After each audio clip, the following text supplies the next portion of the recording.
Series here on News Nation focusing on missing person cases that were not getting national attention.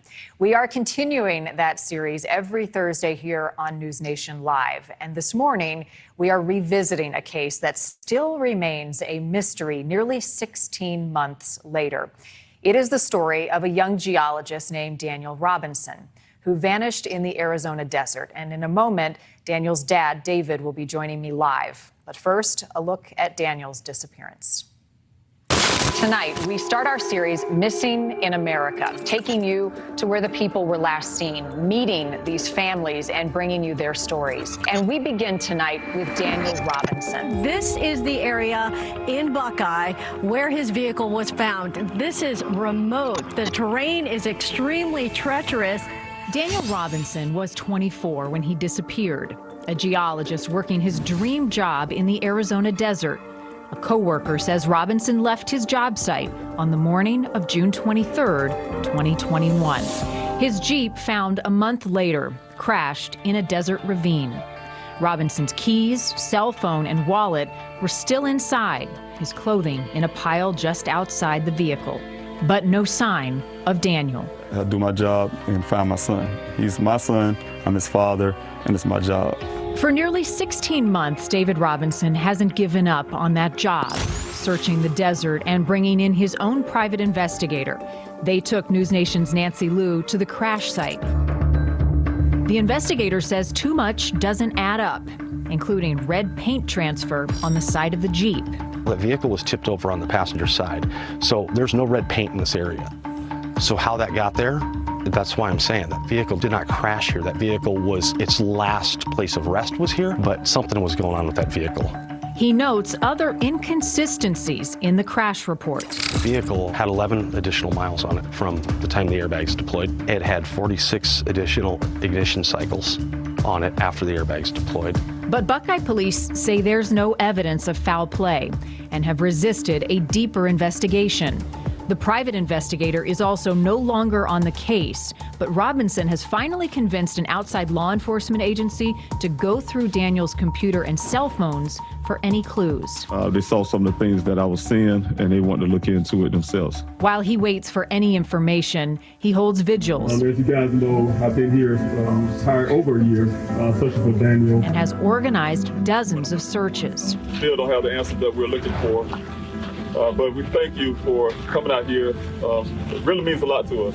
Covering more than 23,000 acres, using four-wheelers and on foot. On at least 2 separate occasions, volunteers found human remains, which turned out not to be Daniel's. Even though we didn't find Daniel, but it gave you some relief, a little, that, we was able to bring some other families some type of closure. He raises money on GoFundMe and takes every opportunity to speak about his son's disappearance. I'm just here to bring awareness to my son's case. Even appearing at CrimeCon in Las Vegas. Robinson has created a robust social media presence, a sophisticated website documenting coverage of the case, and weekly live online updates, all to keep his and other cases in the spotlight. I'm blessed that I have a small platform, especially on YouTube presence, as well as TikTok and Twitter. In that doing so, I'm able to also help other families. I had other families on my Q&A to be able to tell their stories as well. This Army veteran with a new mission in life, one he says he'll never give up. No matter what, we will not leave a soldier behind. My son, he's my son, and I'm definitely not leaving him behind. That's thank you. Local police investigating continue to say they have no evidence of foul play in Daniel's disappearance. Joining me now is Daniel's dad, David Robinson. David, you and I have spoken a number of times over the last year since Daniel's disappearance. By watching this story again, finding him must be all-consuming. You changed your life, moved across the country to search. Yes, thank you for having me on. Yes, it's been very trying for me and my family, Daniel's siblings, his mother. It's been very trying being out here trying to get the answers that we're looking for. You can imagine after a year now still searching for Daniel and not having all the answers that we're looking for is very troubling in our mental state. It's really, really hard. struggling and working with the law enforcement on the outside of Buckeye, trying to get more law enforcement more involved to a point where there's an urgency there. I'm still looking for that urgency after a year. A lot of urgency that will definitely give me more answers, but I'm still on the job. I'm still on the job, putting on my investigative hat, as well as being a father, but also being able to help others as I'm taking this journey. David, I said a moment ago, Buckeye Police, they have a timeline on their website. They say they're still actively investigating, but there's no evidence of foul play. After all of your investigative work and being so close to this case, do you believe that? Well, according to my investigator, I did hire a private investigator, and all the information that we gave them from tangible evidence of the red transfer paint, for instance, 11 additional miles, pressure on the windshield, the fact that we don't even know it's Daniel's clothing that's on the ground, haven't been forensically tested. Those type things will, in my opinion, based on my family knowledge of my son. I've been there from the time he was born. We have a great indication about the way Daniel thinks. So you put all that things in combination that will suggest foul play.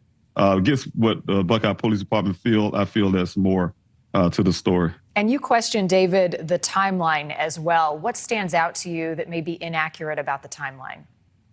Well, one of the biggest things is the person that's last seen a person should be, that story should be vetted very well. And we later found out in my investigation, his story just didn't match the timeline. He said my son left, for instance, the well site at 9:15, but yet my son made a phone call, his final phone call to him at 9:28. Those calls and the desire my son sent a text message to ask for the location came unanswered. So again, like I said, my son called at 9:28. I'm assuming to ask for direction. So the timeline is not right. When the timeline is not right, you really have to scrutinize that story a little more. David, this is a tough question to ask, and I'm sorry for asking it, but do you feel as though Daniel is still alive? I have to. That's the only one that's one of the things that keep me going. Is also crucial for my family, his mother. We're people of faith. We believe in God. We believe in miracles. Though sometimes I look at everything that I have evidence-wise that would suggest other things, I still keep that hope and that faith because we don't have those answers of where Daniel's located. So I always have to keep that faith that somehow I'm going to bring my son home alive. And I really want to believe that. And I'm going to continue to believe that. I appreciate that. And David, as we look at pictures of Daniel on the screen, there's one video that I just love where he's standing outside and snow is falling on his face. He's got this great big smile. I want you to share with people at home your son, his personality, who he is, and what you miss most about him. Yeah, Daniel's very free-spirited. You probably can tell by the pictures. He's loved by a lot of his friends. He's a very friendly person. He loves nature. That's the reason why he's a geologist. That's why he came out to Arizona. He wants to be able to be in tune with nature. Also, he's a very family-oriented person. He definitely keeps the family together. Like I said, he shows a lot of love to his family. We love him back. One thing I miss the most for me, on my perspective, is having a conversation with my son. My son always come to me. He come to his mother. He calls all the time. We keep in contact with each other. But for me, just having that 2-hour conversation that we normally have, where he's asking questions, he's wanting to know things, he get advice, his entrepreneur spirit, what he want to do in life. He always plan things and always look on the positive light. I miss those things about my son. And do you think about what you would say to him now if he could hear you? Yes, of course. I've been here over a year searching for you. I'm not giving up. He's my son. I love him dearly. I'm here to fight. That's what fathers do. He know I have his back, and I'm here for him. No matter what, I'm definitely here and want to make sure I bring him back. And I'm not going to let anyone stop me. I want him to know that. Amen. David, you have become such a powerful voice for so many other families that you have come in contact with who are also trying to find their loved ones. What has that support and getting to know these families meant for you and giving you hope in your case as well? Yes. One thing, there's always something light at the end of the tunnel. It's definitely been a long experience. But in that experience, when you're a person that just have a missing loved one in your family, you're unaware of what other people are going through as well. I found out this is not unique to my family. There's other struggling families that don't even have a voice, So be able to talk to people all the time and hear their stories, it caused me to be passionate. I couldn't be human without answering those calls. I just want to make sure that I'm helping the other families as much as I can through my journey, doing everything I can. That's the reason why I have the Daniel Robinson Foundation. as well as other events and things I do to try to make sure I can get other people's story out there. Very passionate about that. Want to help everybody I can. It's my duty and my journey as well to be able to do that. Well, you're a great dad and you've got a big heart, and I know you've got a big support system behind you as well. And the most important thing is keeping Daniel's story in the headlines. We're glad to partner with you as you do that, David Robinson. Thank you for giving us some time. I appreciate you. Thanks so much. My best to you. And if you have any information on the location of Daniel, if you have any information in this case, the Buckeye Police Department are still actively investigating. You can also go online to pleasehelpfinddaniel.com.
Hello, everybody. It's Dave Robinson, father of Geologist Daniel C. Robinson. I want to tell you, thank you so much for coming in this evening's Q&A prime time. I really, truly, from the bottom of my heart, appreciate you guys coming in to support, constantly coming to support for my efforts to find Daniel. Tonight, I want to just do something simple. You guys, I want to be able to answer a lot of your questions tonight, kind of go back to the basics of answering questions in the comment section. So that's going to be one of my main focus, as well as talk about this mail-in protest that I want to continue. Do want to tell you guys I had a long week of doing things in the background, as well as some other family issues that prevented me from coming out during the week to talk about the mail-in protest as much as I really wanted to this week. So You guys want you to know that we are still doing the mail-in protest, and I am working in the background to get things moving forward. My whole goal is to get the justice that we need in Daniel's case, and I'm pushing that really hard to make sure that justice is being served. Because there's no justice, there will be no peace. You guys, we demand that action that we're looking for. So that's one of the things I'm really been focusing on. So you guys know I've been out in the desert doing a whole lot of work with you guys, the volunteers. We're going out and searching the desert area, as well as investigating, as well as putting out flyers to, you name it, keep Dane's case active out in the public sphere. So it's a lot of things we've been doing to try to make sure that we bring Daniel home, make sure this case don't turn to a cold case that is not, to try to get these evidence and some of the forensics and things like that still leaning to be processed, for instance, and also ultimately to rid this case of a department who has been a failure at day one to find my son. So try to get some more help. Try to make sure that we're putting Daniel's case in the right perspective, in the right place where it deserves. So there's no justice, there will be no peace, meaning there can be no peace without justice. You guys know that Daniel has been missing for nearly 2 years. June 23rd will be 22 years. You guys, there are 2 years my son have been missing. And, we're going to make sure that, try to do everything we can to keep it from being 2 years. Try to make sure I bring Daniel home to his mother, his siblings, to our family. Just want to make sure that we try to do everything we can on my part of the family and to bring Daniel home. So thank you so much, you guys, again, for your support. In my experience, you guys, for searching for Daniel, I have been putting on the investigative hat, still investigating, as well as my search hat, and as well, just putting out the 48 weeks of searches, over 35,000 acres of land, you guys, as well as have been an advocate for the families. As you guys seen on that News Nation clip, it's just like that. You can't be a human being having a missing loved one and hearing stories from other families who have missing loved ones and not being a somehow advocate or something, towards trying to help other families as well along with your journey. This has been a long journey. It's been a hard journey. Searching for Daniel has been over, like I say, over a year, almost 2 years. It's a strain mentally and physically, constantly fighting. But so what other families are going through. So it's impossible. And like I said, it wouldn't be human to try to help as many people as you can. I can tell you guys, you already know this. I have a very difficult time to get families on again on the Q&A. Don't mean I don't reach out. I definitely want to make sure we're doing that. Also, had a issue with the ambassador program to try to do some things to try to put an infrastructure there to help other families. All these things are geared to help other families. So of course, you have to do what you can and as much as you can. So thank you so much again, guys. The effects of injustice creates anger, it creates frustration, and a sense of powerlessness. It can lead to social unrest and protest. We can work towards the justice for Daniel, and you guys know that's what this effort is coming from. You guys, it's been almost, like I said, 2 years. I'm gonna keep repeating that. Been almost 2 years, and we still don't have justice in Daniel's case. And those things are because you already know what the Buckeye Police Department have done at the beginning: slow moving actions. Because law enforcement was slow to act initially, Daniel remains missing. Because law enforcement refuses to take the physical evidence of foul play that my investigator and I gave to them, Daniel has been his justice has been hampered. His has been stopped, you guys. When you ignore the fact that the rancher who found Daniel's vehicle testified that the vehicle wasn't there 2 to 3 days prior. He put it down to 2 days prior, and as well as the searches itself that the police department, Maricopa County, attached themselves as well. They say they're the best of the best, and they searched that area where the vehicle will eventually be found, and it wasn't there. You guys, you can't make something there that wasn't. I do have the Buckeye Police Department really pushing hard based on no ping locations, based on some other little things they utilize and trying to utilize the phone to bolster their beliefs that the vehicle was there for 30 days. That just really shows how slack their work was if the vehicle was there for 30 days. First of all, we already have physical evidence to show that it wasn't.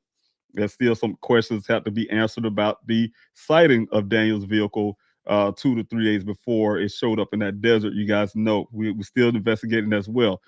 So because law enforcement refused to take the physical evidence again of foul play that myself and the investigator gave to the Buckeye Police Department, Dan's case has been hampered. It has gone nowhere. As you guys know, and I keep repeating this many times, is that the since the Buckeye Police Department has my son's case, it seemed like they did everything in reverse. Everything we tried to ask for at the beginning, cell phone pings, they found ways to say they can't get it.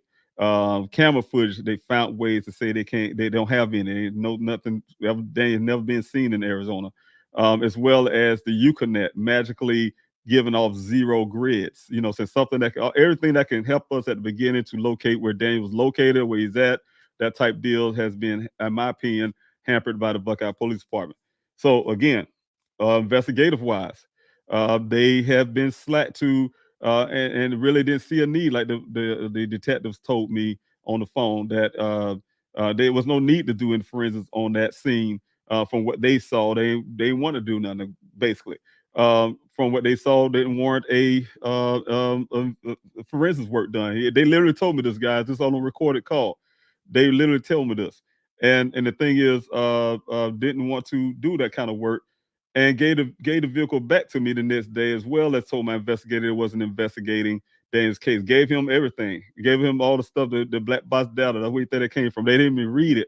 But once my investigator read what they gave to them, got the physical evidence, sent the infotainment system to California for 809-page report to come back to put all that and the physical evidence of foul play, the red transfer paint, the presses on the windshield, no matter what it was. I'm telling you guys, they had their mind bent up, set to keep that vehicle on there for 30 days. We showed them physical evidence that it's not, and they, to this day, still holding their ground, refusing to even want to look into it. Until you guys have been forced into, we've been forced them to do more, forced them to do a little bit more searching, forced them to do whatever they're doing now. They haven't done it. That's what I'm saying, you guys. His justice has been hampered by the Buckeye Police Department, and we're not going to continue. I still had a vehicle. It had been processed properly. We're not going to continue to allow the Buckeye Police Department to continue to damage Dane's case. I have a solution to this problem. I am demanding that the Buckeye Police Department release my son's case to an outside agency, preferably the Maricopa County Sheriff's Office, who has jurisdiction in my son's case. Wherever my son went missing in Maricopa County, he is the sheriff per zone, as well as, like I said, have some kind of jurisdictional responsibilities, as well as the FBI, because of my son's vehicle location, as well as some other factors when it comes to my son went missing in a big crime scene. We found human remains out there, so that's nothing. They can never ever back off of those things. They can try to kill the numbers, but they cannot back off the fact that we found the human remains out there. Law enforcement haven't. Since my son went missing, the Buckeye Police Department has not found anything that brings us closer to answers. Not one thing, you guys. Everything that you know about my son's case, any information that brings us closer to answers, came from my own investigation. My own investigator that I hired as well. So those everything we know about Daniel's case came from my efforts. They do not have the available cell phone pings, as I told you before, the traffic camera footage, as well as nor do they have the location of the Uconnect that was in Daniel's vehicle. Everything they said they could not provide. Everything that helps helping finding Daniel seems to be conveniently blocked by the Buckeye Police Department. Now they are blocking other agencies that may be able to help. You guys know that I have sent the same letter that you guys sending out right now. The word has been changed to request my son's case be moved over to the Buckeye. I had to make sure I put things in paperwork. You guys get a date, stamp, time, this, that, blah, blah, blah. Everything's paperwork. Everything's a paper trail. And I did request that formally to the Buckeye Police Department. And like I said, doing other things in the background to bolster that as well. We will fight for the change outcome. What we can do is we can peacefully protest in 2 forms. I created a mail-in protest to get the department's attention and actions. Next, we will protest at their departments. I need you all to join in, invite your family, your friends, because this is a grassroots movement. You guys, I cannot do this without you. I've been doing this for, like I said, almost 2 years. and it's because of you. It's because you guys have been. It's because of my efforts. I'm a father. I'm gonna keep going. But I'm saying I've been moving. This case has been moving forward. Is because you guys have been helping along the way, keeping things going in the forward direction. So thank you guys. I truly appreciate it. So now, thank you guys for coming in this Q&A tonight. Again, I'm David Robinson, and I will see you on the other side.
When the lights and camera turn off, I will be here. When the interest and conversation fade, I will be here. When there's no one around, a father will do anything it takes to be there for his son, to protect his family.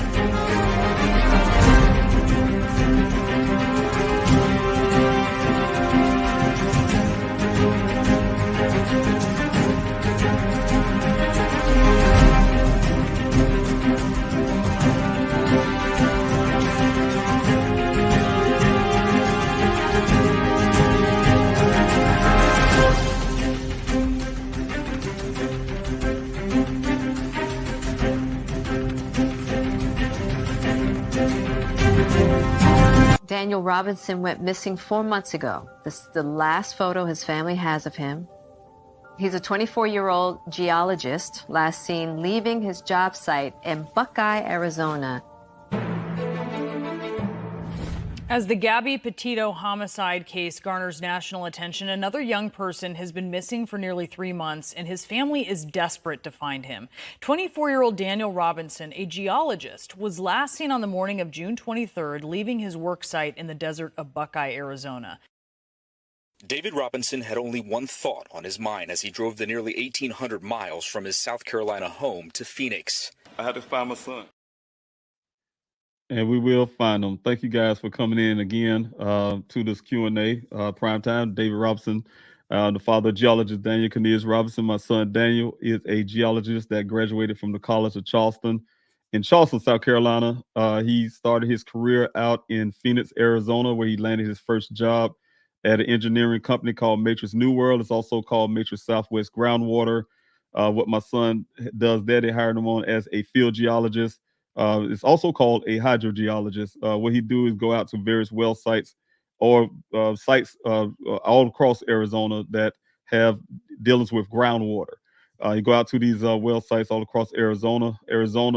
For instance, in any development and things like that have to have wells, and these wells have to produce at least 100 years of water. Those groundwaters have to push at least 100 years of water. And those guys, my son, for instance, his job is to determine that. That's what the Matrix New World, Matrix Southwest Groundwaters as well, test the water to make sure it's safe to drink. You guys, Dane's job is very important. He's been doing it for almost 3 years with the company. And on June 23rd of 2021, that was the day that my son went missing, you guys. And it's been a tragedy to me and my family. It's been a tragedy to Daniel's friends, as well as you guys hearing the story. I really, truly appreciate everybody who's been involved with helping me to get answers for Daniel. According to this one person, the story, the narrative about what happened to Daniel come from one other person who works for a company called Weber. That person, Ken is his name, had a different take on what exactly happened to Daniel. You guys know the story. For those who don't, he said that Daniel was supposed to, Daniel was scheduled to go to 2 well sites that morning.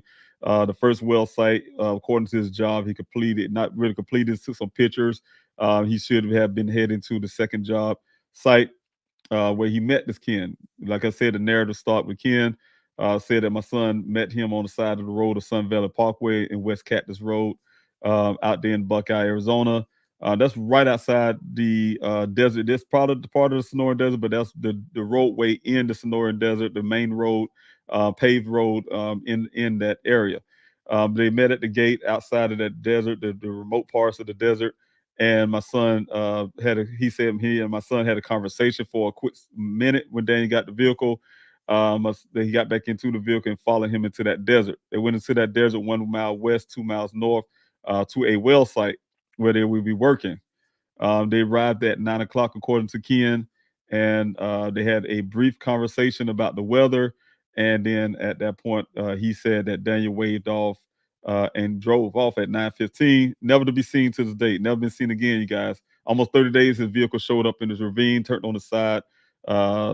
His story was from the Buckeye Police Department is that that's his clothing and everything on the ground, 3 feet away from the vehicle, from his underwear to his socks in one pile, the safety vest as well as his shoes was found on the scene. Some other personal effects, of course, was found on the scene, as well as, like I said, there's one windshield, one glass was broken out of the vehicle, and that was the driver's door. But there's a lot to the story, you guys. You guys have been following. You probably will hear more about the story. I want to answer some of those questions about Daniel's story. If you guys want to know more, especially those who have never heard of Daniel's case and just now hearing about it, just not joining on the Q&A to learn more about it. I really appreciate it if you guys are new to this channel. If you can quickly just hit that like, share, and subscribe button. The reason why I ask you guys that as well is because it helps the channel to grow. We're at 2.53 thousand subscribers here on the YouTube side of things. And, that's very helpful in getting Daniel's story out. My goal and my job as a father is to keep Daniel's case from becoming cold. There's so much physical evidence and things that's out there that law enforcement still need to work on the case. That stuff I have a stall at because I am not law enforcement. I can go but so far, but their job is to complete those works, and so those work will definitely put answers as well as Daniel's still missing. So it's not a cold case. Daniel still's missing. I'm still actively searching for him, actively investigating as well. So, of course, and you guys have been actively showing your concern, and there's been actively also a national case because people like yourself are keeping it that way. I really appreciate it, you guys. Again, just hit that like, share, and subscribe button if you can. That will help tremendously. I just want to put out a couple things before I go to the comment section and talk to you guys. The mail-in protest, you guys know that I have been doing that. And what I did is we're gonna go to the website shortly, but what I've done is go back in and change the date, make sure the date is current, more current, and as well as for the Tempe Police Department, I had some feedback. Some was getting letters back. Tempe Police Department is denying, almost sound like they're denying even knowing Daniel. So the thing is, I want to make sure you guys are understanding that the Tempe Police Department have done some forensic work for that I requested on Daniel's electronics. So there's some else. There's definitely a report number, and that's why I added a report number on the letter to the Tempe Police Department, so it could be direct to them. It would be directly to them, whatever they can give public information. That's freedom information that you guys can receive from that. But also I put some wording also with the Maricopa, with the Buckeye Police Department. You guys will see that on that. So some small little changes on the letter itself to make it more to a point where you asking some direct stuff. So again, the biggest part of this mail-in protest is the numbers. I just want to make sure they're receiving bulk mail with Daniel things. It wouldn't even hurt you guys. I'm gonna jump on here and I'm gonna come back to this poster. It wouldn't hurt if you guys only just sent these. You know what I'm saying? You don't send these. You don't even send the letters to some of these. Now not the when I say send these letters, send this directly to like Chief Hall. We send this to Chief Hall. When we see the letter to Chief Hall, you can utilize that address and send these in the envelope. We can send a bunch of these to actually send it to all the departments. I can give you the addresses as well. That would not be the records department, but actually the police department. Also, this one as well. What do? We want justice. We want it now. And, those type of things, it's kind of just make it more of a protest sound to it. And that's why I have these mail stuffers, I call them. You guys can add with your letter. So again, this is a mail-in protest. Like I said, I want to do it weekly, and the window is through Monday through Thursday. And like I said, the reason why, because I want to make sure all the mail coming in around the same time, like it come in big bulks, and they just like can't help but notice. You know what I'm saying? What we want is a change in jurisdiction. We want a criminal investigation in the case. They still haven't classified as a criminal case, despite all the physical evidence of foul play that my investigator and I gave over to the Buckeye Police Department. And also, we need the FBI involvement. So, how you guys can help again? You can download those PDFs. You can print them out, and go to policehelpfinddaniel.com. Of course, print those out and send them out as many as you can. As many as you can, you guys. I really that's really helpful if you guys can get a lot of them out there to, like I said, draw that attention to them. So that's the thing. Just want to make sure I'm drawing that attention. And also putting that pressure, because I am doing some things in the background. I am working some angles in the background as well. And by you guys doing that, that helps tremendously. It helps with that alone. Keep pushing that stuff along. So I want to share a screen with you guys. And let's see here. Let me see if I can get the screen share up here. Again, this is the website. Please help find Daniel.com, you guys. Excuse me. Please help find Daniel.com. And you can go to the website and print these PDFs out. Let me see if I can get down here on the screen here. This is the front page. For those who haven't been on the site yet, please help find Daniel.com.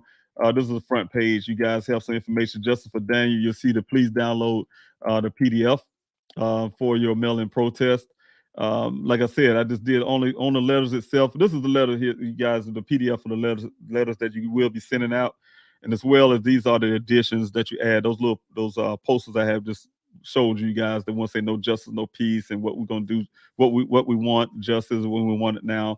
That type of stuff. You can add those into the letters, or you can just do these separately as well to those addresses, or which I am going to include on the website their open address, like each department their address. So when if you guys just want to send these just alone, you can just do the address. That way it's not going to the records department, for instance.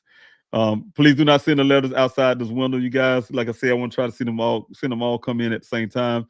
If you're on the West Coast, for instance, probably take like 1 or 2 days. If you're on the East Coast, of course, it's going to take probably about 3 days to get there. So that's the reason why Monday would be key for those who live on the East Coast. If you live on the West Coast, any one of those days would be really good. Mailing window is Monday through Thursday. East Coast letters, like I said, takes about 3 days to arrive. West Coast takes about 1 to 2 days to arrive. The goal is to have the letters arrive within the mail-in window, or at least sent out, because all of them come around to get there around the same time in that week. Download and print as many as you can, you guys, the PDFs to your family, friends, and those stamps on it. That's one way you guys have been donating, like I said, help in this cause is those stamps. If you guys can put a stamp on there, I truly appreciate it. They're helping the effort of what I'm doing. Mail to the address at the top of each document. Encourage your friends. I'm trying to get at least about 5,000 letters out to these agencies every week. You can share it on social media, encourage others to do that as well. So, all right, you guys, this is the website. Like I said, you can go to the PDF here and click on that, and it would take you to the PDFs. The first one you got here, like I said, only thing I did, you guys, like I changed the date right here. The 25th was yesterday, so I went ahead and uploaded this stuff yesterday. Also, just a little Buckeye report numbers that's always been there, but it's some little language that I changed inside here. You guys can read that before you send it off. A little language change to try to get make sure Chief Hall knows what we want. Also, with the Tempe Police Department, there's a little change as well. I added this case number. This is the case number for their department here, their case when they did the forensics for the electronics, for instance. So they give them some reference points to go by. I took out the other Buckeye Police Department's information, their record numbers and stuff. So there's a little change there, but you guys, again, for those who want feedback, because you want to sign these things at the bottom, put your mailback address or whatever case may be. For those who just want to help me out with those numbers, just getting those numbers in, I just want the letters to go out, you guys. That's what I'm saying. Those stuffers could just be what you just need, just to go to, again, this top address right here for Larry Hall, Chief Larry Hall here. This is going to the police department. The rest of these to the Buckeye Police Department. The rest of these are going to like the Tempe Record Department, the Maricopa County's Record Department, and then also the Buckeye Police Department Records Department. So they'll be going to the Records Department versus just going directly just to the Police Department. So I will add in probably on the website to give you guys each of those addresses. That way, it'll be easier for those who want to send out the mail stuffers. For instance, I might put that on the side. So, hey, look, you just want to send out these mail stuffers, just send out those additions, period, with no letter, to send them out in bulk or whatever, just for those justice for sake. You can do that as well, but I have those addresses direct, so it won't be going to the records department. The only thing that need to go to the records department, of course, is the FOIA request stuff here, and that's what these are. All right, so again, back to pleasehelpfinddaniel.com. These are the additional stuffers. Again, you click in at one of these here. They may come out really huge on the screen, but yes, you go ahead and print those out as well to get those. Hold a sec here. I'm saying one way I should have to wear this comes to a separate window, but also this one I was speaking of. I think one of them was a little huge on the screen, but then when you actually print it out, it come out on the standard typing paper You guys see how long it is here, but when you print it out, it comes out perfectly. So you'll be fine with that. So, all right. Again, thank you guys. I really appreciate it. Appreciate it so much. I know you guys have been probably working today and doing some other things, but you decided to come out and be a part of the Q&A. I would never forget that. I really appreciate it. Like I said, the love and support that I've been getting from day one has always been a plus. It's a plus when it's hard. Hard for the family, hard for myself mentally, physically is hard. Of course, you guys know life do not stop. When I say life do not stop, you're out there searching hard for your son, doing everything you can, fight, being out in the desert, searching to whatever. You do all those efforts, but it don't stop. It don't stop at home. I still have a home to take care of. I still have my responsibilities to take care of, So those things don't stop. Every day, in other words, life don't stop, but you're just adding these extra layer of things. You got a missing child, you had to add that onto your life. So it goes on. So it's a non-stop thing for me in a lot of areas. But like I said, you guys probably look for me the whole week and haven't heard from me. It's a lot was going on in the family, as well as just like I said, trying to work in the background to get some other things done for Daniel.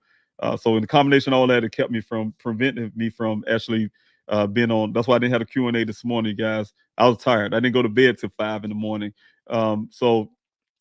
Just wanted to let you guys know that I really sincerely thank you again. I'm going to keep saying it over and over again because I really feel that. Really thank you again for being a part of this family. I call you my extended family, being a part of this movement, this grassroots search for Daniel. I truly appreciate it. I'm going to the comment section and tell you guys thank you individually for those who coming into the Q&A. D-Love, thank you so much for being here as well. I really appreciate you coming to this peace and blessings on your family and on your family and you, Mr. Ross. Thank you so much. I really appreciate it, D-Love. Also, we have here Brooklyn Squad. Thank you so much. Real life drama. Thanks so much for being here. While this is saying still no justice, well, we will get it. We're gonna keep pushing that, Brooklyn. We're gonna keep pushing that. All right. And also we have PM Channel. Thank you, PM Channel. I really appreciate that. For being here again, constantly. Malibu, hello to you.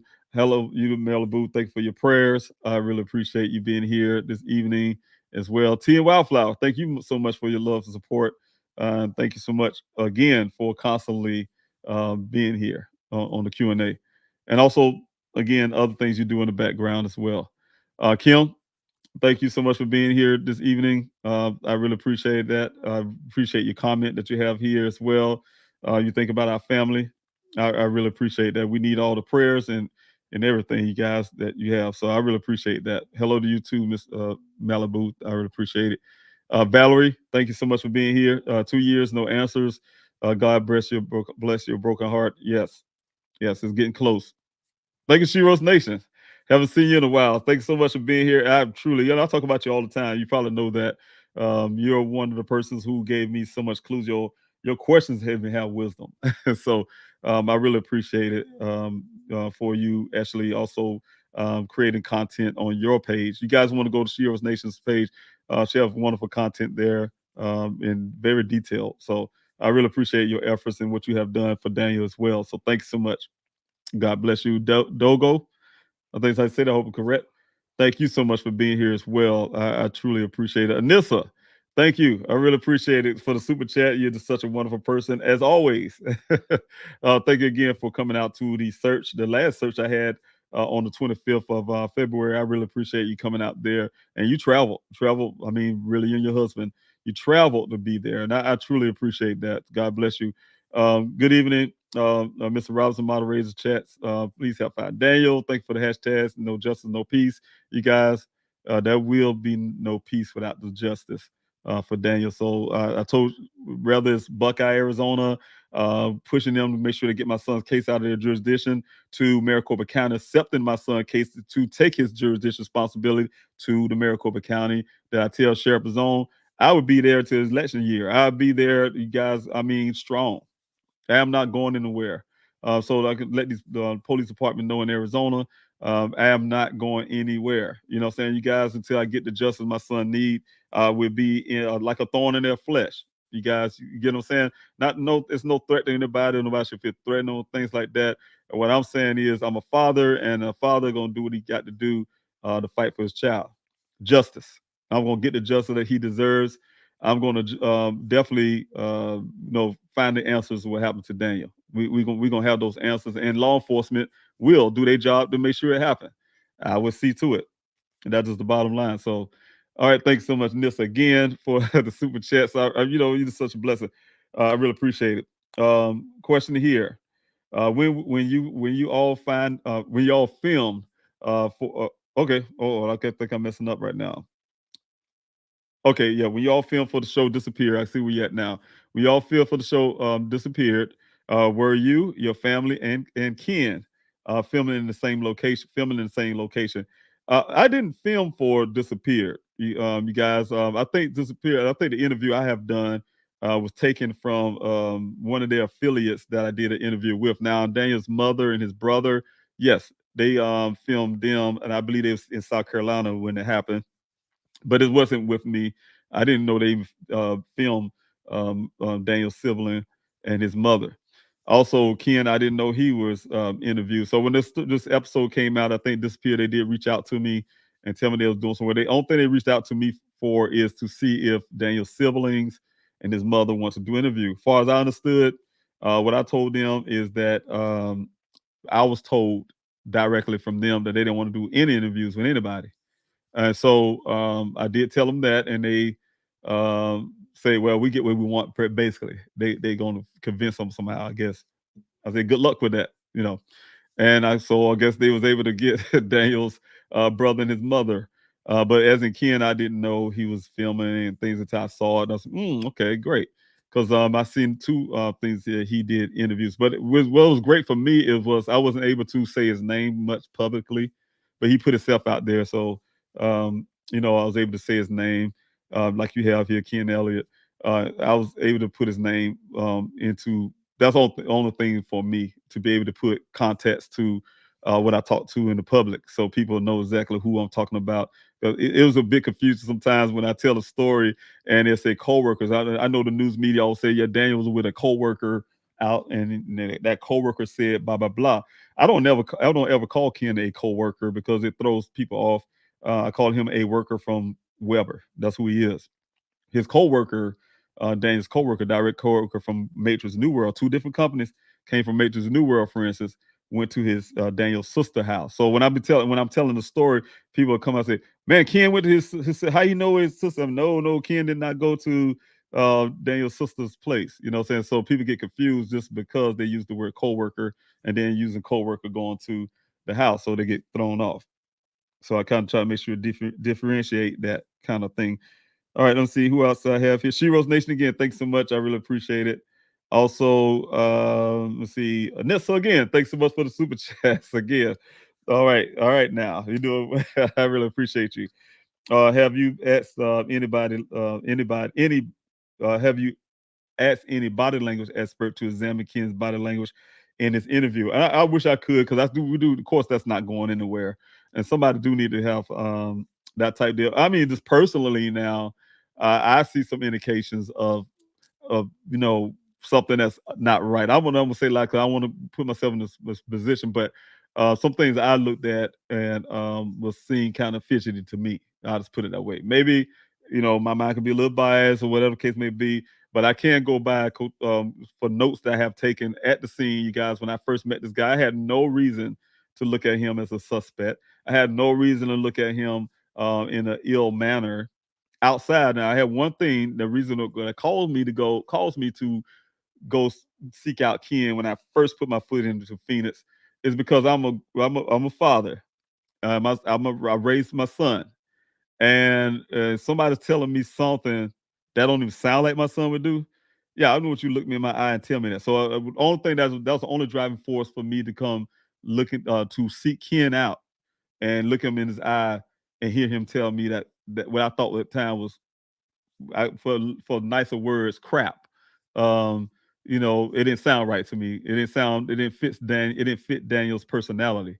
And so for me hearing things like that from law enforcement, of course I was in Arizona, so the first thing I want to do is look this man in the eye, man to man, and he tell me what he told law enforcement, right? Because he said he's the only person that seen my son.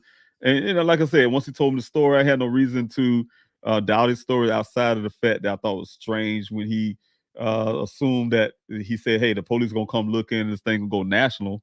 In hindsight, that's what he said, but the hindsight, it actually happened. And then the red transfer paint stuff, and you name it. So we start adding those extra details. I don't know where he going. My mind, like where he's going at with all of this, that type deal at the time. But we're able to write those notes down and get those things he was saying and give it to law enforcement, who, again, stalled that part of the investigation, stalled it, did nothing with it. That's what he said, and that was the end of it. Didn't even scrutinize it at all, anything. But anyway, all right. Thank you so much also for being here, Malibu, again. I really appreciate that. Yeah, she's such a sweet lady. I really appreciate you guys.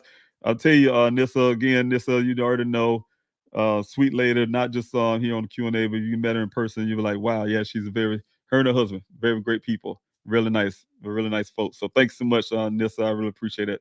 Again, here you go. Again, thanks so much. Might it be a good idea to mail letters to local news person, Nicole Griggs? Yes, she was one of the first ones who gave me a break. You got her and Josh Sanders. There's Nicole Griggs, Josh Sanders, the two reporters. You've probably seen Josh in that picture I put on the timeline at my hotel. He's the first. Nicole Griggs came second.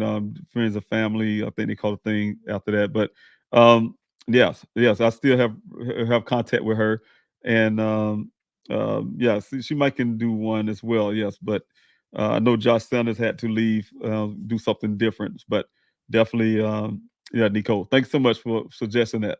Yes, I will reach out to her again and see if they can help. All right, let's see here.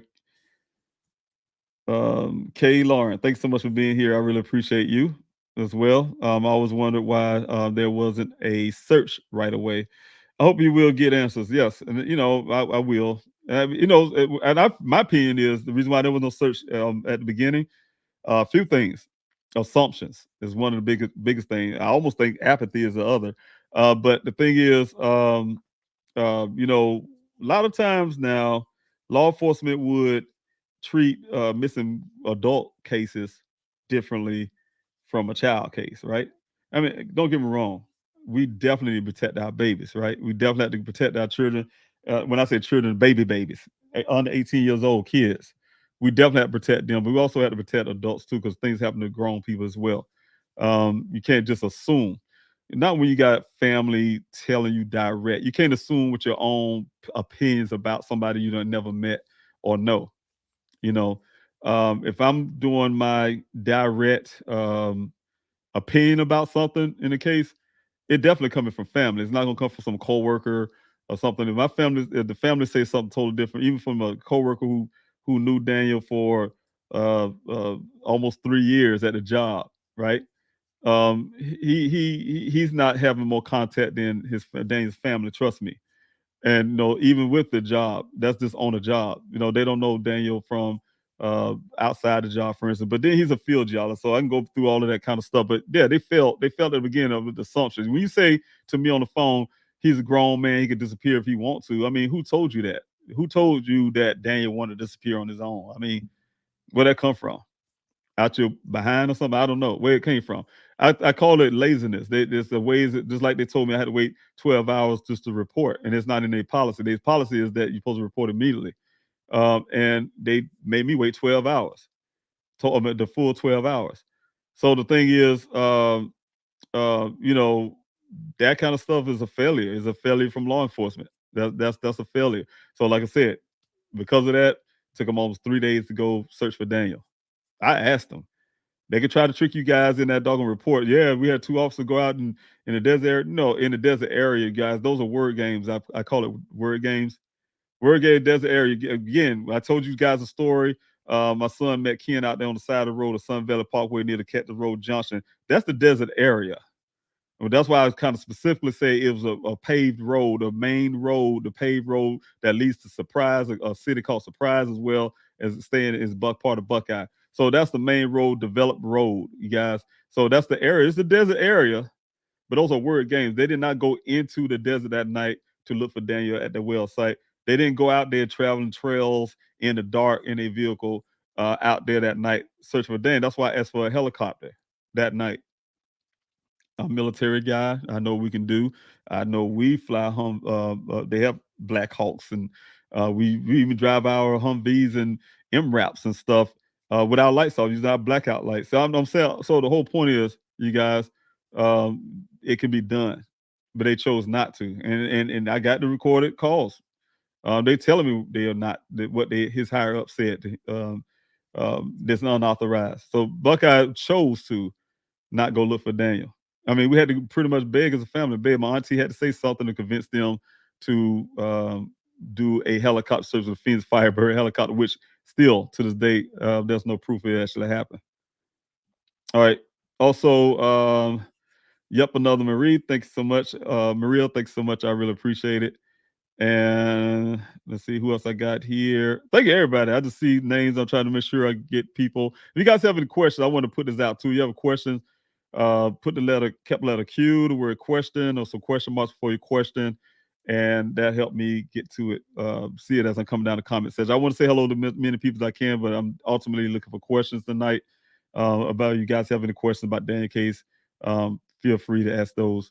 Don't forget, like I said, the question marks, the capital letter Q, or the word question before your question, and that'll actually help me as I'm coming down. Brooke, thanks so much for being here as well. Thinking of you and your family always. I have no doubt you will find Daniel. Yes, I will. I have faith. Walk by faith and not by sight. It's a time and place, and it's going to happen. The Scooby-Doo Life, thanks so much for your question. Where's the car? I cannot tell you that, but I do have possession of it. Can you get a real crime lab to process it? And that's what I'm working on right now. That's what I'm working on right now. And, I have in the past almost made mistakes. I'm gonna tell you something. Buckeye Police Department had messed up chain of custody at the beginning. That's what I'm saying, you guys. They just damaged so much. If somebody was to come and say they did something, and any defense attorney would probably try to get that person off easy because of the way that Buckeye Police Department handled Dan's case, right? So the thing is, I'm saying, you guys, yeah, as in, is a part where I'm desperate, needing this forensics done. I was coming to you guys, as for your donations to help and everything to get forensics done. Only could try to do. Then I'm trying to do one thing at a time. The cell phone first and stuff like that. But then I found out that I'm glad I didn't go farther, because I was really breaking chain of custody. To make a long story even further, things are going a little further. So long story short, a lot of labs I tried at the time would not even want to do forensics unless you law enforcement. Others, had to do it through attorneys and different stuff like that. So it was a lot to go through it. But the thing is, I'm glad things happen the way it does, because law enforcement need to process this vehicle correctly, right? And that's what the problem is right now I'm having. You got Maricopa County, who has jurisdiction in Daniel's case. My son went missing in Maricopa County, but they're refusing. Now, they gave me some empty promises. I can tell you some things they said to me behind the scenes, but I'm not. I'm going to save that for later. But I'm telling you something. They gave me some promises or some wording of helping, right, within that area. And when I had to hear from a third party, one of another law enforcement agency, that Sheriff of Zone saying he's not going to do it at all, the friends at all on that vehicle, that truck, that was problematic for me. I felt like it was a slap in the face in a sense, right? But I'm still trying my best to work, you guys, because when you got these vehicles that need to be processed correctly, and DNA, I don't know, unless they know something I don't know. DNA, I don't know how long that lasts on materials, this, that, but I'm not a DNA expert, and they're dragging their feet on it. Don't really, like I said, he have jurisdiction, Sheriff of Zone, have jurisdiction in Daniel's case, and they had a facility. This department, you guys have to understand, with your tax money, Daniel's tax money, my tax money too, being a dual citizen of Arizona, been there long enough to be a dual citizen of Arizona and in South Carolina. And the thing is, paying tax money, that same tax money going to the facility that was given to that department, to the Maricopa County Sheriff's Office. They have a big forensics lab, you guys, that got a rapid testing. They can do all kind of stuff, right? Forensics. they can easily process this vehicle quickly. I'm paying money, storage fees, you guys, storing the stuff, costly, very costly. And they have the facilities and the know-how and everything. Your tax money and dragging their feet on us. What's hard about processing this vehicle? You got the stuff documented. Whatever results, you got the results. After that, I think what they do is get rid of the vehicle. You can do whatever with the vehicle. They got all the information they need off that vehicle, right? What's hard about that? It's our tax money. I've been asking for it for over a year. And getting, you see what I'm saying? You guys, I'm fighting for things that law enforcement should automatically have done. I don't need no fingerprint after the fact. They didn't do it on the scene. I told you I got the recording. That's the reason why he did it on the scene. That just backs up what I'm telling you guys. The Buckeye Police Department did not do any forensics work until I forced them to do it. I was in that meeting cussing pretty much, mad because they didn't do any forensics at the scene because they said they didn't see with their eyes in the blood in the vehicle. How you know there's no blood forensics? I can go through the whole thing. But they said I don't not know anything about forensics. I always know about I'm a non-expert at the time talking to them. I want some fingerprints. Y'all gotta do something. Y'all gotta do something. I want to know somebody else is in that vehicle. I want to see some finger. Y'all gotta do some fingerprint. That's what I was saying in the meeting. They end up turning around saying they did a swab, a steer wheel, and a shifter. I don't need no. I need the airbags process, you guys. I need to find out the airbags on the passenger side as well to make sure nobody else was in the vehicle. I need them to look for hair fibers or you name it. So you guys, I need to find out where this red transfer paint came from. Why is there 2 impressions on the windshield? Somebody beat it in, what they beat it in with, that type stuff.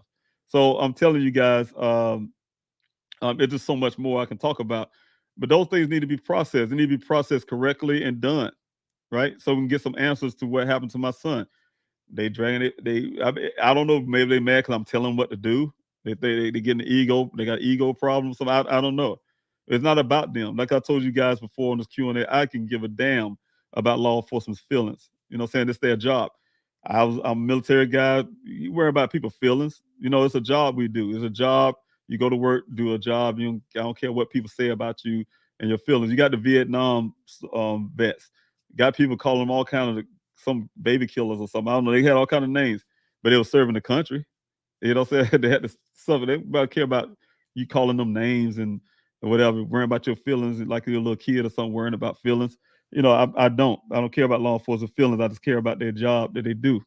My son is missing, so that's all I care about, them doing their job to find my son. Right? So I have Laura Genty Hobbs. Laura, thanks so much. I may say your name wrong, so I should have left alone. Well, thanks so much, Laura. I really appreciate you being here for the Q&A off of Facebook side. So heartbreaking. I still pray, share, and try to get people to help. I really appreciate it. That's a true blessing, Laura, Miss Hobbs. I really appreciate that. God bless you, and definitely. I just need you guys to continue the prayers. I believe in prayer, and and I believe in faith, and I believe in God. So I really appreciate it. Also, thank you, the Scuba Doo Life, for your questions. Was Daniel 1099 or W-2 employee? What is his full legal name on his employer? Well, you guys, that's like going too deep into a question, but you know what? I can tell you that he did work for Matrix New World, Matrix Southwest Groundwater, as a field geologist. That's his job, is a field geologist, also called a hydrogeologist. And I can tell you his job entails him going out there in the desert doing great work, you guys. Great work for not just the company, but for anybody who's going to benefit from those well waters. So definitely, yes. He's definitely not a office worker, if you want to know that as well. He's a field geologist, meaning that he's going out in the field, hydrogeologist. That's why I say you guys go back into the Buckeye Police Department assessment of this case at the beginning. They went to coworkers. That's logical, Let's go to he was at work that day. But what I don't get is going to coworkers before you come to family, and meaning that, okay, I get it, because I know what they told them. I know they told him at the beginning. He's a field geologist, and what they told me, the company, Daniel, they rarely see the field geologist, is what I was told. They go out, they get assignments on their computer, they go to these sites. They rarely ever see them in the office on time. They come to the office, they drop off some samples, and they come through this back door. They show me the table, drop off the samples there, and they're gone. Say they rarely sometimes see the field geologists, those guys in and out, right? They're not office workers. They're not around the job, just hanging around the job, talking to coworkers all day, sipping coffee or something. No. I heard that Daniel have eaten breakfast with some of the coworkers who have been in the house. They go hiking together sometimes on the weekend. So he's really friendly with his coworkers from the company. One of the guys that he personally hang out with all the time, Roger, he's a office worker, but they hang out with each other after hours. So the thing is, yeah, he's a field geologist. So this whole thing about law enforcement going to find reasons, and I was saying that this, to be honest with you guys, the way I always felt the theme of Buckeye Police Department to me, it's like they was trying to find any kind of excuse or ways to say to justify their reasoning for not even trying to look for Daniel. And that's the way it was taken. I've given out them so many urgency. I traveled all the way to over 2,000 miles driving to Arizona, showing some urgency to the police department. And their assessment is some coworkers, saying he is a family member driving that far. Something must be urgent going on. They went to a coworkers and trying to assess his brain or something like the coworkers are psychologists and like they having a court type thing going on. Saying like, hey, we gonna make a case here with our opinions on whatever the opinions of coworkers and you name it. Nobody at that job was an expert or some type of expert on somebody's mental state and all kind of stuff. But that's what they was putting a theme on. Almost the way I took it, you guys, was to make it like Daniel's fault somewhere that he went missing. That type deal. They even brought up the young lady story, and not only like talking about pointing things out. I had a reporter come to me, and it went up to Buckeye Police Department, and when she got back, she literally showed me in my face this report. That's the first time I've seen the report outside of what they gave me, that they started giving to the public. Public started getting, I guess, freedom of information, and they had the yellow highlighting about this young lady, and I was like, because she gonna report on it, of course. Yeah, they just had this young lady, and he says some, whatever the thing they said the latest girl said or whatever. But they had it highlighted. You guys had it highlighted. I thought she did it. She said, no, Buckeye did. They gave it to her that way. They want that in the news bad for whatever reason. So I'm saying the way I look at it, like, yeah, that is a character assassination. That's what I told her. Like, look, that is character assassination, trying to find a way to make him that's what they do. They do things like that. What I'm saying? Make some kind of reasoning to say he deserved it. He deserved to be gone missing or something out of other. That's how I felt. You guys. So, but I fought against it, and I was able to. And that's some of the things you probably heard me, even with the opinions of some of Daniel's family members. When I say his family members, I'm not going to be specific, but when I hear some things out, when I'm the only one in Arizona, but I hear some things out in the public that would diminish Daniel's character. I get it. I have some family members saying, hey, look, we say something like this, maybe to make this police department feel sorrier and go really look for him. No, that's why I took it. No, they won't. There was their excuse not to. He's a grown man. He could disappear as he wants to. That type deal. Yeah, we ain't got to work that hard for some grown man. You see what they did? They gave me everything. They told me they had more leads to follow. They gave my investigator everything. Like almost like, hey, look, here's the thing for safekeeping the vehicle. Threaten me to get it out this compound. Get out. We're gonna charge you towing fees. Tow it out here and charge you storing fees, whatever the case may be. And that type deal. And yeah, they was ready for me to get out here and go back to South Carolina. This case is over to them. They were surprised. They were surprised to meet a father who would stay up all night and push really hard on social media to get his story heard. And it didn't go away. And the reporters started knocking on Buckeye's door. Then they started claiming investigations on all kind of stuff they're doing now. So it grew. But that's it. I believe in prayers. I believe in miracles. And I think that One of the biggest part of that is having faith, and faith is an action word, and that action word calls me to be out doing what I'm doing, you guys. It's nothing magical. It's nothing special. I don't deserve no reward and all this kind of stuff. I really appreciate the nice words that people say. At the same time, as a father, and I think any father, every father would do exactly what I'm doing. Good fathers. Good fathers. I do know one. Um, personally, I think wouldn't do it at all.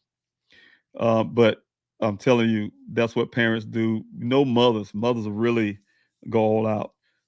Fathers, we do the same. We love our children just as much. And definitely, when I say children, Daniel's a grown man. I get it. And just like the Buckeye Police Department want to try to point out, yeah, he's a grown man, but he's still my son. He's my son. He's my child. He's my son, and I'm going to fight for him. That's what parents do, no matter how old they get. That's what we do, right? We constantly fight for our children. We stop being that kind of parent. That way, become guidance counselor, if you want to call it. Teaching our children along the way, our young adults, helping them through life. So of course we're gonna step in. We don't just stop when they turn 18 years old or something and say, "Oh, you're on your own now." I mean, yeah, you're on your own in certain aspects, but we are there to keep things going. We got to keep going. We don't stop.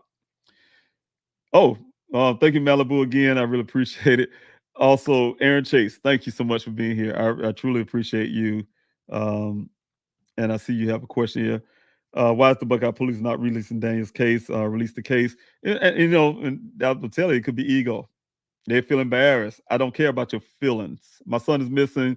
You guys don't know what you're doing. You messed up the case. I don't have no confidence. You can't force me to have confidence. I don't care what they do to this day. They come out tomorrow and say, "Oh, I don't know." When they find that, of course, I want that to happen. What I'm saying is, we found a bubblegum wrapper with a name on it. So, whatever. I don't know. I don't care what they do. That they did so much damage to Daniel's case. We do not need Daniel's case in that department. They have a history of falsifying documents, you guys. I'm gonna tell you, I got some new reports versus the report they gave me. You'll see paragraph change. You'll see, I mean, I'm just saying it's so much stuff, man. There's so much stuff in that department. I'm like, no, you're not handling my son's case. We'll never find Daniel with them. You guys, like I said, they have moved this case 1 inch forward. Trying to move it backwards, but they ain't moving forward. So I'm not letting them move it backwards. Thank you, Chris Brown, for being here as well. Bless you and your family, sir. I really appreciate it. Thanks so much for your, for your well wishes. I truly appreciate that. And let's see here. I got Aaron. One more comment here. What are you hiding, Buckeye Police Department? Release Daniel's case. Yeah, one of the problems is too, Aaron, is other law enforcement agencies. You guys have been pointing out the blue. The blue is a powerful thing, you guys. You probably hear it a lot. I mean, this is not just the Daniel case, but you hear a lot on some other situations as well. The blue look out for the blue. And I mean, I see it firsthand. You guys going through meetings with law enforcement, all this. I want to assist. They don't want to do nothing. They don't it will come down to, I don't care what you tell them. You guys don't know half the stuff I told law enforcement that I know. They not attaching themselves to it. Probably even trying to look into it. I'm talking these outside agencies. Is because if they do, that means they have to almost police the police, right? And they're not willing to do that. They're not willing to police the police. They can see another department is messed up badly. Their whole main objective is not to find that person. Their main objective is to find a way to make this department look good, help them look good, help them get some ground again. That's what we're gonna do. We have a meeting together, and we're gonna get Mr. Robinson to give you those. Y'all, because I'm telling the ironically to this though. Buckeye was begging me, guys, after they gave me all the stuff, right? They're begging me to get Daniel's electronics, some of his electronics, his phone back, and some other stuff. I don't know. No, guys, I would not trust Buckeye with anything that day. Once they gave me that stuff back over the way they did, and it's missing memory cards and to this, and then you think I'm gonna give them something back for you to do something else that's gonna end up missing? No, I'm not doing that. So that's why I was reaching out to outside agencies, and these outside agencies, like I said, you guys, calling. I told them no, but this outside agency, some magically, all just want to do just the electronics. So I'm saying, you guys, the thing is, the law enforcement will look out for law enforcement. They'll put that first. It's automatic, and that when I say come first, a person's life could be on the line. You know what I'm saying? They're gonna make sure that law enforcement agencies first before they go work on that case they find that person. That's the only way I can see it. You know, that's exactly what happened in this case so far. You know what I'm saying? Because you see, it was taking so long for things to act, so long for things to happen, is because you know, it's a reluctancy to do anything out against another law enforcement agency. I don't want to step on their toes. I'm tired of hearing that word.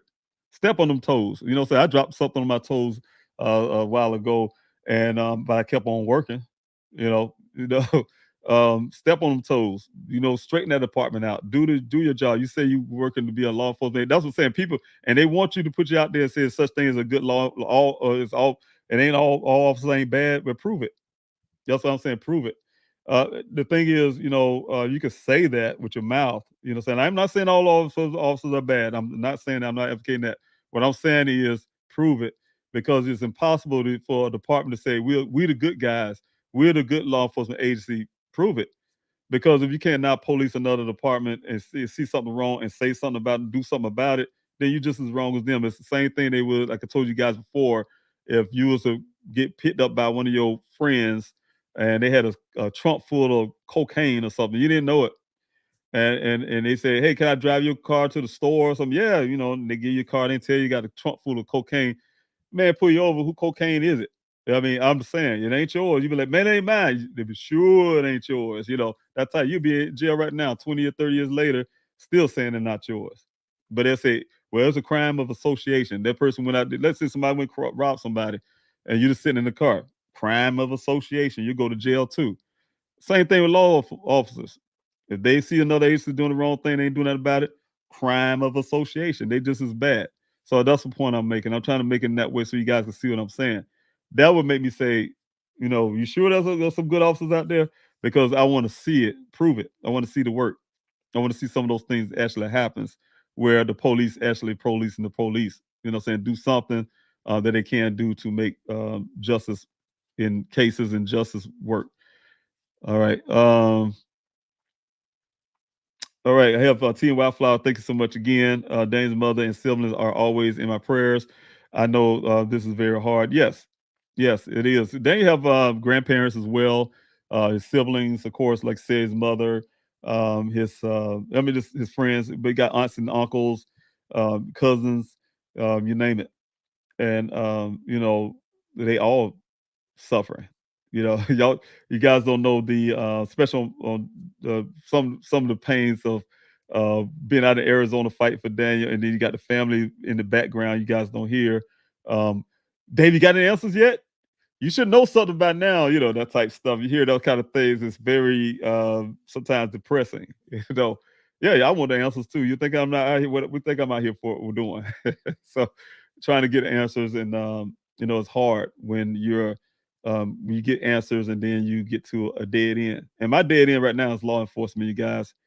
I gave them so much as a person, a civilian person who don't have the law behind me.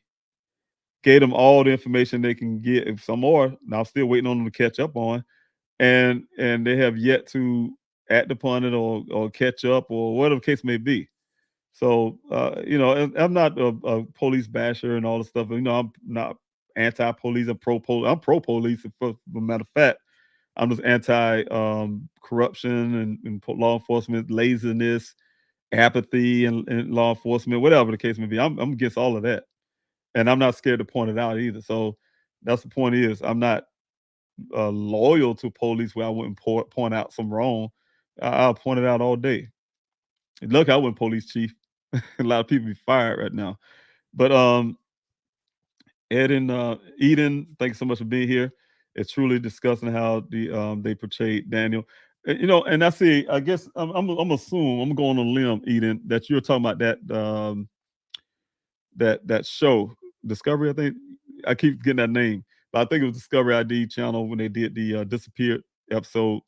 That discussed me too, you guys, and it discussed me. And that's why I'm saying, you guys, I get it, and I'm not downing Dane's mother and things, and you know, I'm telling you, and his brother, you know, what I'm saying is, you guys, you know, to do it delicately, in a sense, I'm the one on the ground, you guys. I have been in the department. I don't want to hire the private investigator. And I hate to say the word I, you guys, because if you guys understand, what guys help, you guys have been donating to help. I'm telling you guys, you have made a tremendous blessing for my efforts to find Daniel. But what I'm saying is, I put the foot forward and putting things in motion and working hard day and night, not getting sleep, you know. And when I hear that on a show, they somehow get Daniel's mother and his sibling, his brother, to say certain things. I don't know if they got them to say it or how the case can be. And I'm really grateful to disappear to the ID channel. I'm really grateful because they helped draw in a lot of attention to Daniel's case. I'm really grateful about that. However, at the same time, that one little particular thing always bothered me the most because of that episode. Because this thing of, oh, the mother's crying. She's emotional. She's a woman. Well, excuse me, I shouldn't say it that way, you guys. I know how today's society is. I've come from old school, but I know women usually have a more emotional, right? And the thing is, she's a mother on top of that. So it's easy for her to look at Daniel and say, "Oh, I see the pain." I think she was saying something like the pain and the house is disgusting or something out of the other. You know, they had this pictures and the bags of food hanging out the bags and all. That offended me because it was opposite exactly what it was. I'm there in Daniel's apartment. We're investigating Daniel's apartment. And I'm like, where did they get this from? You know, they're hearing it from the air, hearing it from probably some social media sleuths or something and I hear some things out there that they got. And they think they know they got this proof or whatever the case may be. I don't know where they got it from, but it was really offensive. You know, and since the time when when I heard that, you guys, I was already on the fence for Daniel. I'm always had to defend his character because he's a wonderful man. He's not perfect. He's not perfect by any stretch. He's a young man navigating his way through life like anybody else, right? He's not perfect. So I'm gonna make sure I say that. But he's a great guy. Anybody meet Daniel will love him. His personality, the kind of character he is, very intelligent young man, very intelligent, have his head on his shoulders, you know, you name it, right? Not just being biased as a father. This is what I observed for my son since he was born. And he's the last one in his group to rear up, right? And so that's my assessment, right? So the thing is, when I hear that, I know that's coming, all that's must be coming from an emotional state because it's not part of the facts. So I had to go in and pull out pictures, you guys, on this Q&A of Dane's apartment to show you guys is opposite what y'all guys seeing on Discovery ID channel. There was no dishes hanging in the sink, trash out, and some pain. He showing pain. Only thing that apartment showed was that his room was messy because you guys already know now with the investigation, my investigation, um, Tempe, the police department had to do the forensics for the electronics, got that information back from them, helped answer some of the things that we found in Dane's apartment. My investigator and that I hired to look into Dane's apartment. Somebody was looking for something. We just couldn't pinpoint the date and time. They was trash in the room looking for something, right? And some other pictures you guys will never see, excuse me, of that apartment. But somebody was looking for something. And what helped us out was that hindsight now when we got Tippy to do the electronics on, for instance, on that electronics, to say somebody was in his apartment after the vehicle showed up, looking for something on his computer. They're tampering around with his computer, his home computer. So tie that all in together, and we know what happened now. But I'm saying is this: when you hear that the Discovery ID thing, like I said, I'm very grateful to the Discovery ID channel for helping Daniel's case, as in people start hearing about Daniel's case. But I had to make sure I clean the facts up, you know, make sure the facts is there about his character and make sure, you know, yeah, it was really disgusting. I'm assuming that's what you're talking about. And also the fact that the Buckeye Police Department also to me portrayed as him some type of stalker or something. That's not Daniel's character, not by any stretch. Eden, thanks so much again for being here. My family and I don't go a day without thinking and praying that he is found. I really appreciate it, Eden. We will always do what we can to support the search, and I really appreciate that. That's all I really ask you guys. I really appreciate it. Ashley, thanks so much for being here as well. No matter how old they get, we still worry about our kids. You're right. You know, I think I was when I first got to Arizona, I'm laughing because I remember one person around me in my circle. She would say, she would try to correct me. She says, I say, I got to find my child. I got to find my child. I got to find my child. That's how I came out into Arizona.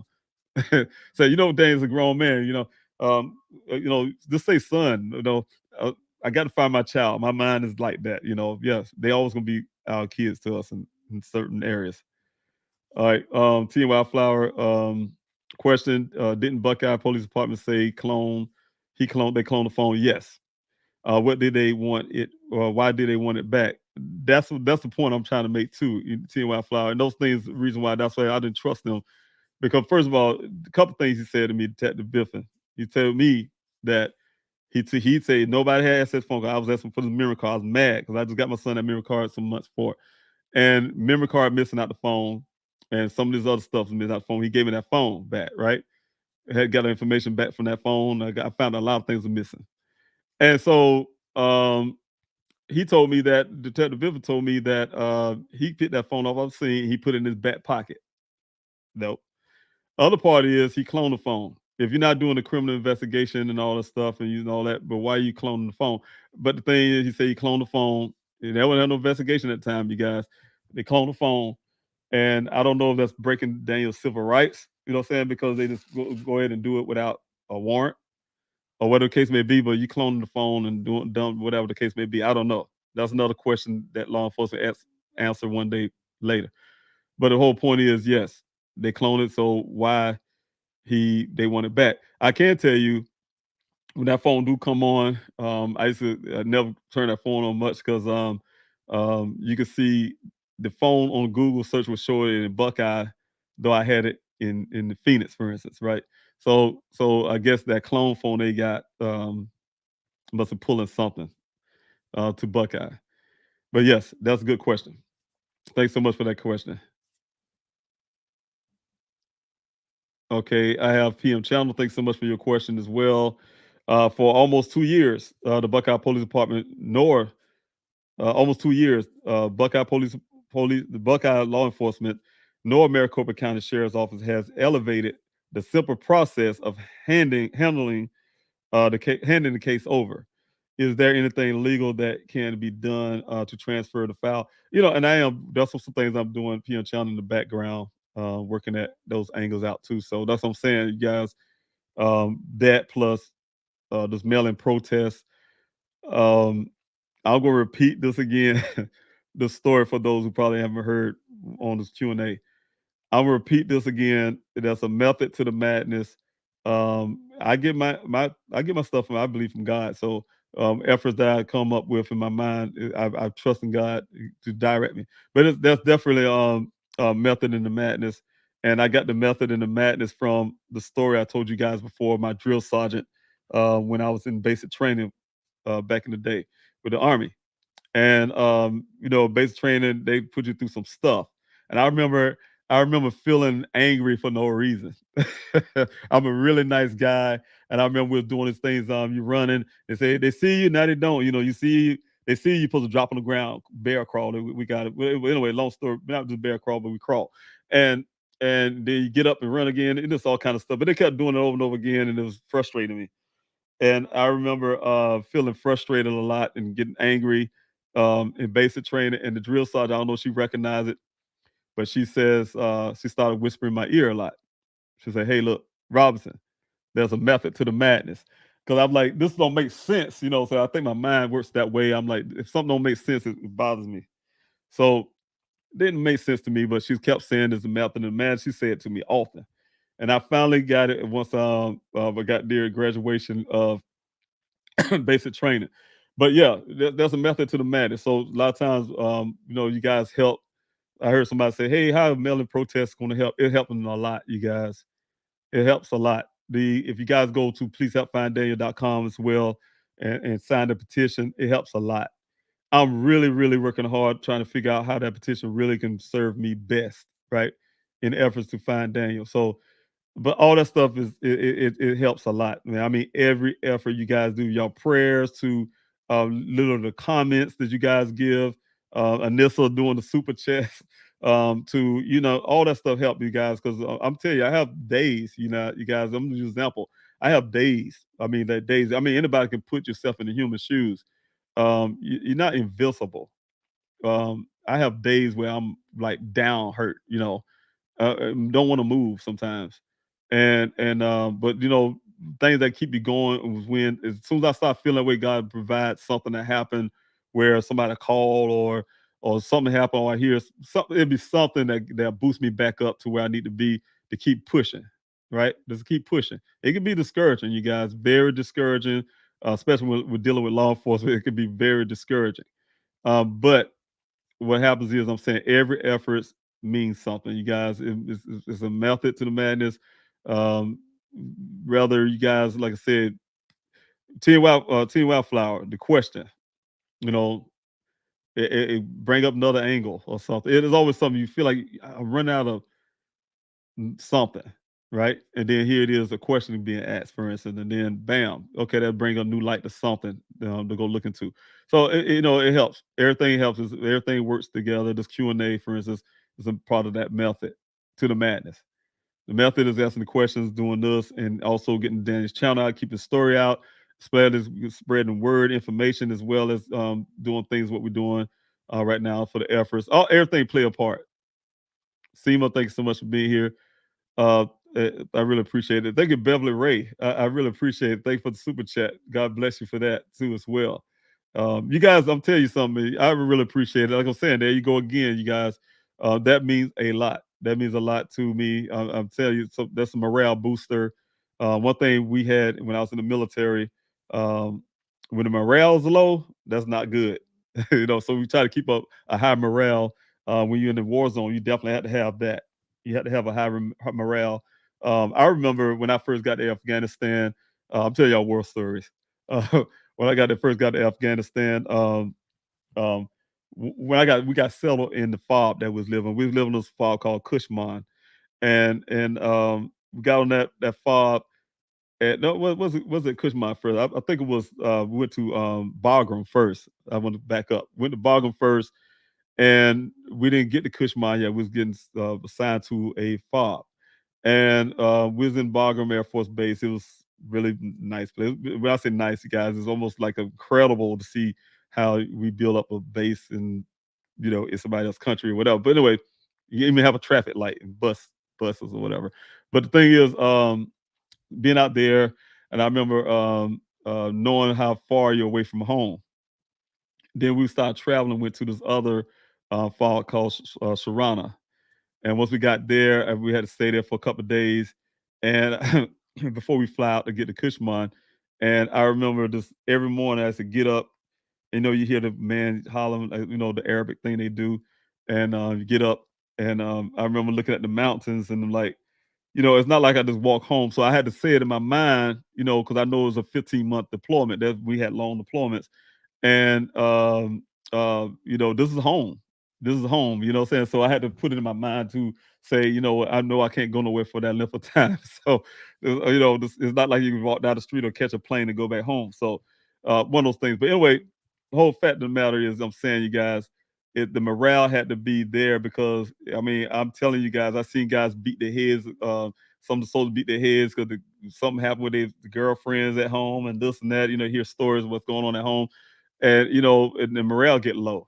And it's our jobs is to hire people in different ranks or whatever, to encourage the privates, for instance, to hang in there, to get their morale back up. You know what I'm saying? Because your morale is low, you're not effective.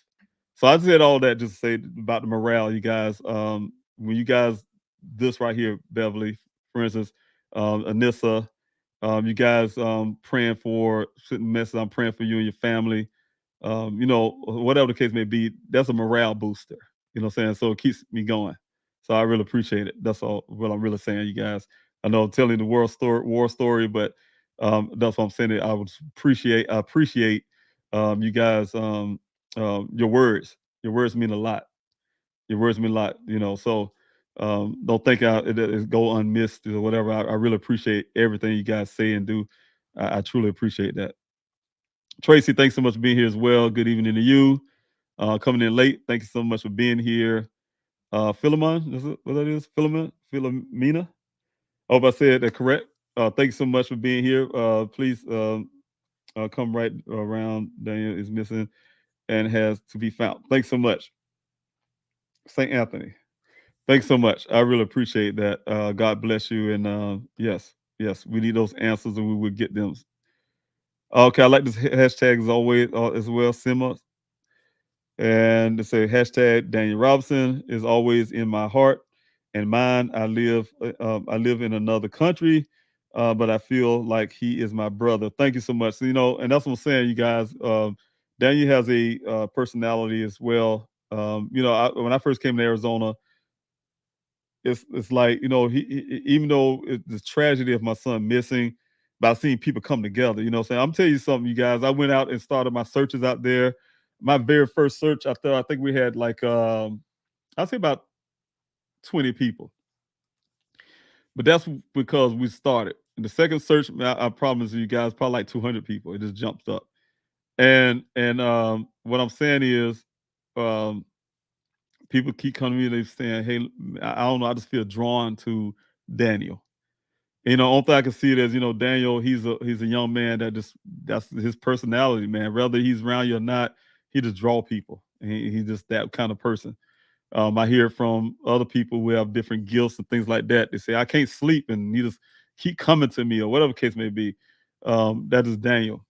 That's his personality. He's a very good personality. I love when he's around. I miss my son, you guys. Everybody get to share, things to hear about Daniel, stuff like that. But this myself personally, I miss everything I can think of about my son. He's unique guy. Everything I think of, I can just try to pinpoint one thing, and it's so much. But definitely, let's just miss the top of the line is just talking to him, just hearing his voice. It's something when you get down to listen to old voicemail or old recordings, videos or something of your child, and you just don't know. A lot of people I had recently, you guys don't know, but in my family, we've been losing people left and right for some reason. It's something that we deal with my family personally, and it's one thing, the pain that we went through and we're going through, with the loss of loved ones in our family, and another thing is having a missing loved one and don't know what to think. Don't want to think that Daniel's gone. You definitely want to think he's here. You want to think you're going to find him, and at the same time you're afraid that you might not find him. That kind of stuff. So we go through all kind of emotional things. When we lost our family members, of course, we're in pain and we know exactly where they're at. But that's what we go through. But I'm saying life do not stop. So when I start off, you guys, the night, and I'll say life do not stop. It don't stop. But I'm still gonna look for Daniel. I'm still searching. So thank you guys. See if I have any more questions. If I don't, you guys, I will be pulling up the Q&A. I'm sorry, you guys. Some of you have comments and things like that, and I want to be able to put you up like Mary. Thanks so much for being here. But I'm going to look for these questions because I'm getting close to my end point for this Q&A. I have PM Channel. Thanks so much for your question. Will you do will you do another show when you highlighted Daniel's life with a montage, I'm sorry, of photos and commentary. My content is acting up. Photos and commentary on the type of man he is. Yes, I could do that again. I should be doing that again, like you did in the past. I would enjoy seeing that again. Yes, I would do that again, and I think that's one of the most important things is not to get lost on the humanity and who Daniel is, the life of Daniel, who he is as a person. Because when you highlight those things, that helps out a lot. So, yes, that's definitely something I do. Matter of fact, thank you, PM Channel. Maybe something I can do next week on these Q&A is or do on David's Corner sometime during this week. I could probably do something like that to highlight Daniel's life. Put something together really nice and highlight his life. But anyway, Maureen, thanks so much for being here. I really appreciate you. or when I hit the roadblocks, or felt like I wouldn't find my Daniel, I'd say if it if it's to be, it's up to me. This helped me drive me. This helped drive me when I felt immobilized. Thanks so much for that. Inner strength will carry you through. And thanks so much. I really appreciate it. And I think I spoke to you before, Maureen. Um, yes, yes. And you say you had a, yes. So, yeah. And I want to make sure I'm reading it correctly. Your sentences, make sure your person I remember talking to, I think you said a missing person too as well.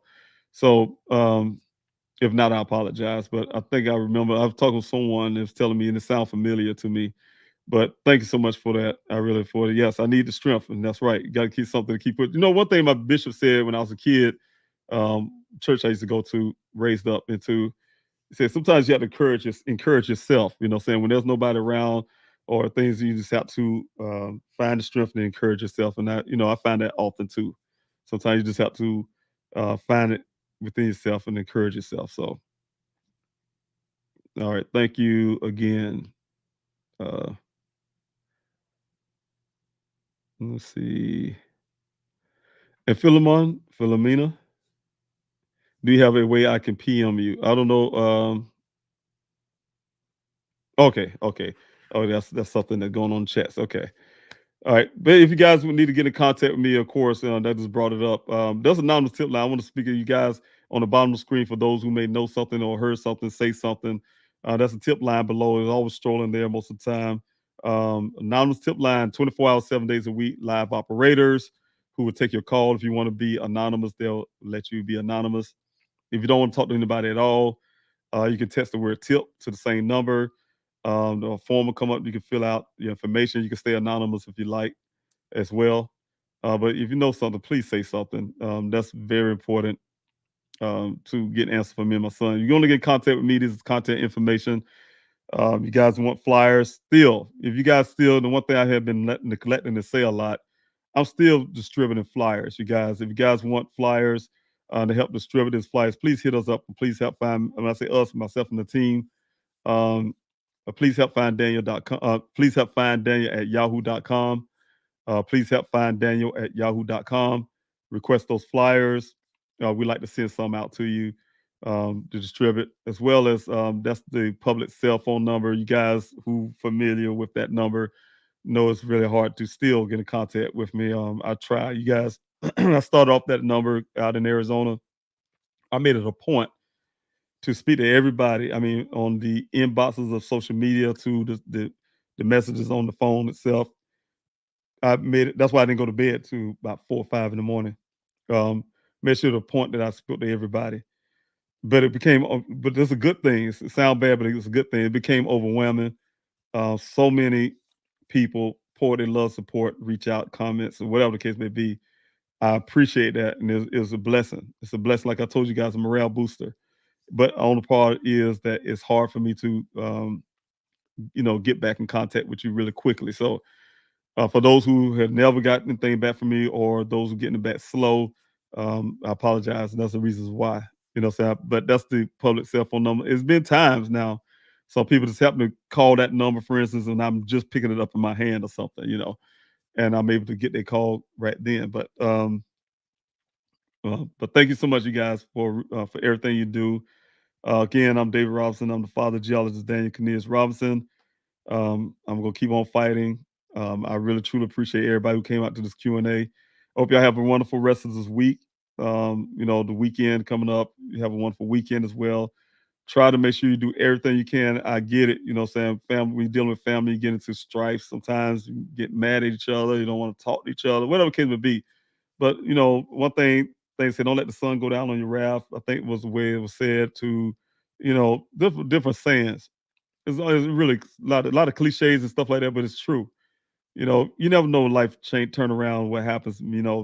Like myself, you got there, you retired military guy, enjoying your life, your children doing well, traveling, whatever they do, and then you get that call and you're out in the desert searching for your child. So life can turn on a dime is what I'm saying, you guys. So try to cherish every moment you can. You got into conflict with a loved one.